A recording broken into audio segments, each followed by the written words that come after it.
Hello mga ka-diaries! Welcome back to Japan Diaries with Hazel, and it's me Hazel. Hello po!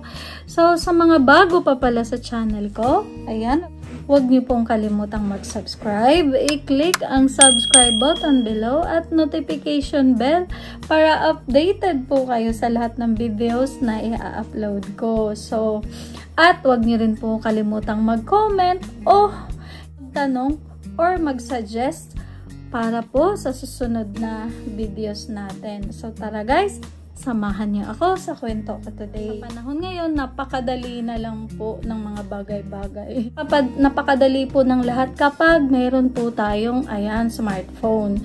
So nasa smartphone na po lahat, kahit mga bank transactions natin, lahat na mga bayaran, pwedeng sa cellphone na ilagay pera o lahat, diba? So, ginagawa po natin yan. Kaya gusto ko pong i-share today kung paano po ako nagpapadala ng pera sa Pilipinas through my smartphone po.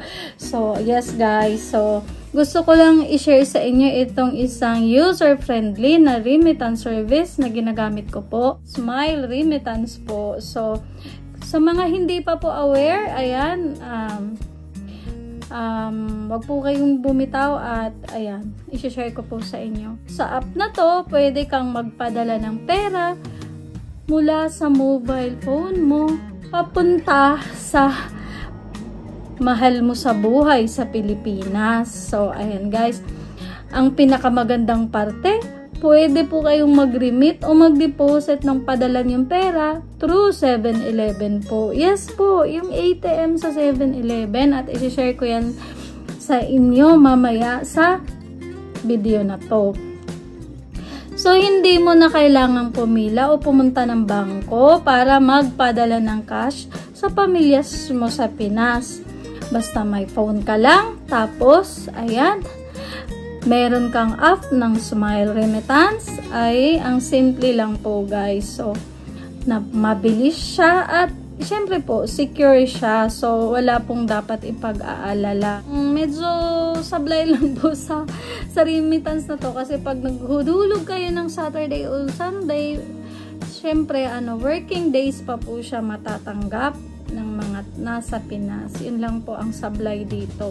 Pero ito yung ginagamit ko kasi nga napakadali lang. 7-Eleven lang pwede ka nang magpadala.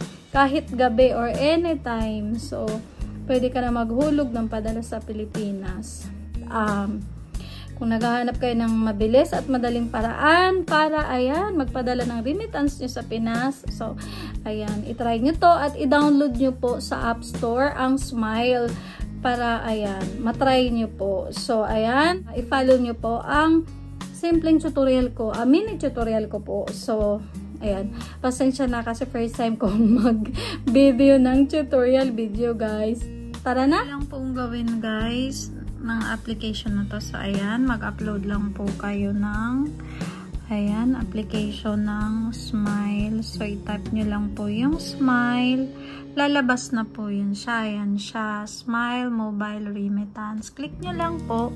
Tapos, ayan. Kasi sa akin, naka-upload na. I-open. Naka-upload na, kaya open po yung nakalagay. Pero kung sa phone nyo ay hindi pa, so, i-download nyo lang po. I-click nyo. Tapos, lalabas na yun yung app na yan. So, ito po yung sa akin. Ito po yung sa akin. So, dito tayo sa home. Ito po yung itsura niya. Naghulog kasi ako kanina. So, ang natirang balance na lang po is 429. So, ayan po. So, kung pwede kayong maglagay ng beneficiary dyan, lagay nyo lang yung add. Tapos, i-click nyo nga yung information. So, ituturo ko yan sa inyo paano. So, guys, ganyan lang po mag-add ng beneficiary. So, i-click nyo po tong add beneficiary na may plus sign. So, maglagay po kayo ng destination. Of course, i-select nyo po yung Philippines. Ayan. So, labas na siya. So, ang remittance service nyo is ang Smile. So, pindutin nyo po yung Smile. Then, i-check nyo yung individual. Then, next. So, magsiselect po kayo kung gusto nyong cash pick up or bank transfer. So, sa cash pick up, guys, pindutin nyo yan. mayroon po yung selection. Ayan. Pindutin nyo tong outlet. Ayan. Mamimili kayo dyan kung Cebuana Lawyer nyo pipick upin. Asia United Bank, Cavite yun siya. Mga pawn shop po yan. Pwede siya dyan. Pwedeng cash pick up po sa mga ayan, agencies na yan. So, halimbawa, Palawan. O, diba? Check natin. Or Cebuana Lawyer ba? Tapos, i-okay nyo. So, ayan. Then, pindutin nyo po yung ayan. Yan, next. So, ayan na po yung information na kailangan nyo pong i-provide. So, nakalagay ang beneficiary info. So, ayan. Ibig sabihin ng beneficiary po is yung papadalhan nyo. So, ilalagay nyo yung name, pangalan, yung family name, ayan. Tapos, middle name, yan. Tapos, kung anong relationship, ayan.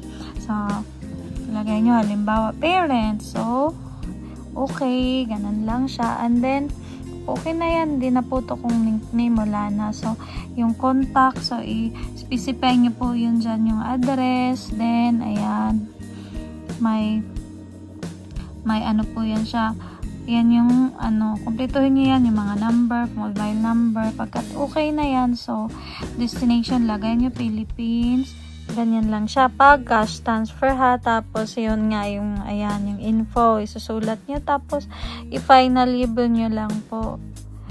Tapos, i-check nyo na lang po, lagi to pag tinanong to, ang i-click nyo po is no, unsure ha, yan lang po ang i-click nyo. So, dito naman tayo pag bank transfer po, ayan. So, check ko, halimbawa, GCash, ayan, GCash, so, yung account name, yung pangalan. Tapos, currency, piliin nyo. Ayan, yung currency, piliin nyo dyan is Philippines ha. Then next. Ganyan lang siya guys. Napakadali lang po nito. So, i-follow nyo lang yung instructions dyan. So, kung kayo naman po yung magpapadala na kung tapos na, ayan, meron na po ako mga record, ayan, sa kapatid ko. So, pag ganyan na, kung paulit-ulit lang, halimbawa, di ba, magpapadala ulit kayo, may record na yun siya dyan. Ilagay nyo lang kung magkano.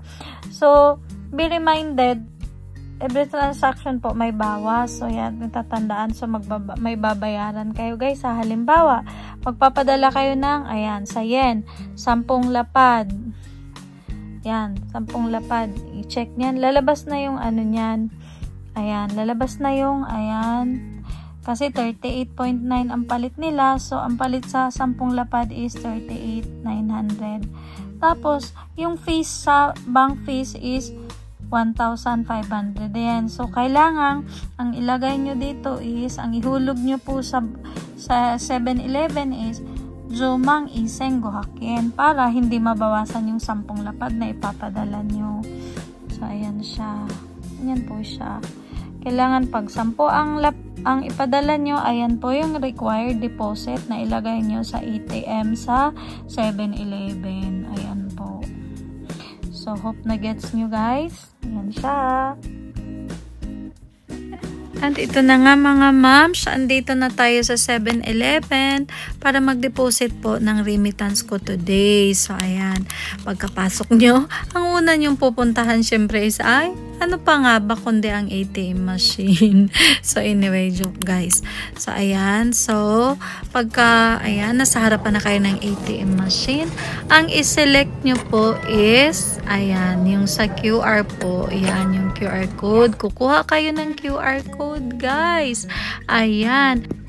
Kailangan nyo pong iscan yan sa application nyo sa cellphone para po makapag-deposit kayo ng inyong remittance. So, papakita ko po sa inyo kung paano. Naman guys, is kung paano po, procedure po to paano mag-deposit. So, ayan, nandyan na kayo sa home gamit ng inyong Smile application sa phone nyo.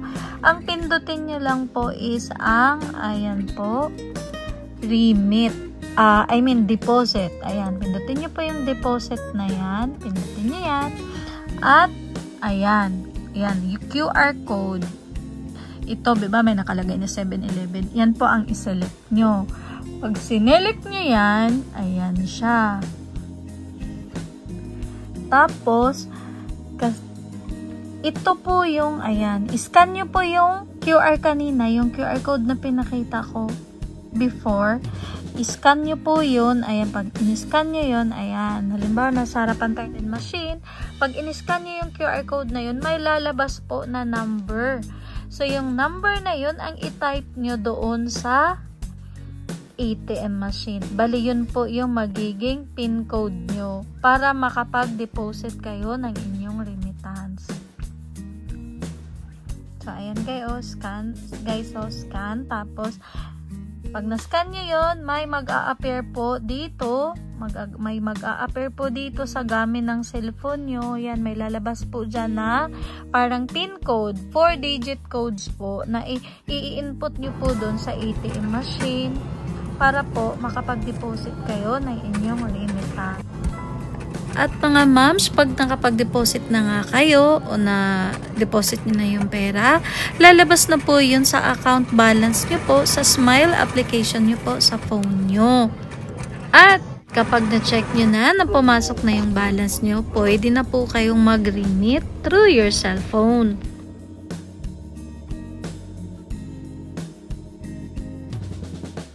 Ito yung ano ko kanina, nagsisending na siya. Ayan yan. Pero actually, natanggap na po yan. Punta tayo sa home. So ayan. Kasi na-remit na siya. Ang natira na lang po sa balance ko is 429. Tsaka habang nagpapadala po kayo, may mga points po kayo na pwede nyo pong gamitin kapag kayo'y nagpadala ulit. So, ayan po yung palitan today. Ayan, 38.90. At ayan mga moms, ayan, gusto ko lang i-share yung sample notifications nila kapag ayan, nakapag-deposit kayo ng inyong remittance. May mga balance updates at ayan, transaction confirmation na ayan, nahulog na yung pera o na-remit na yung pera guys. Ayan po siya. That's it for a video today guys. Sana nakapagbigay ako ng idea o panibagong idea sa inyo sa mga pwede nyong padalhan aside sa bangko sa inyong mga remittances. Thank you all for watching and God bless everyone!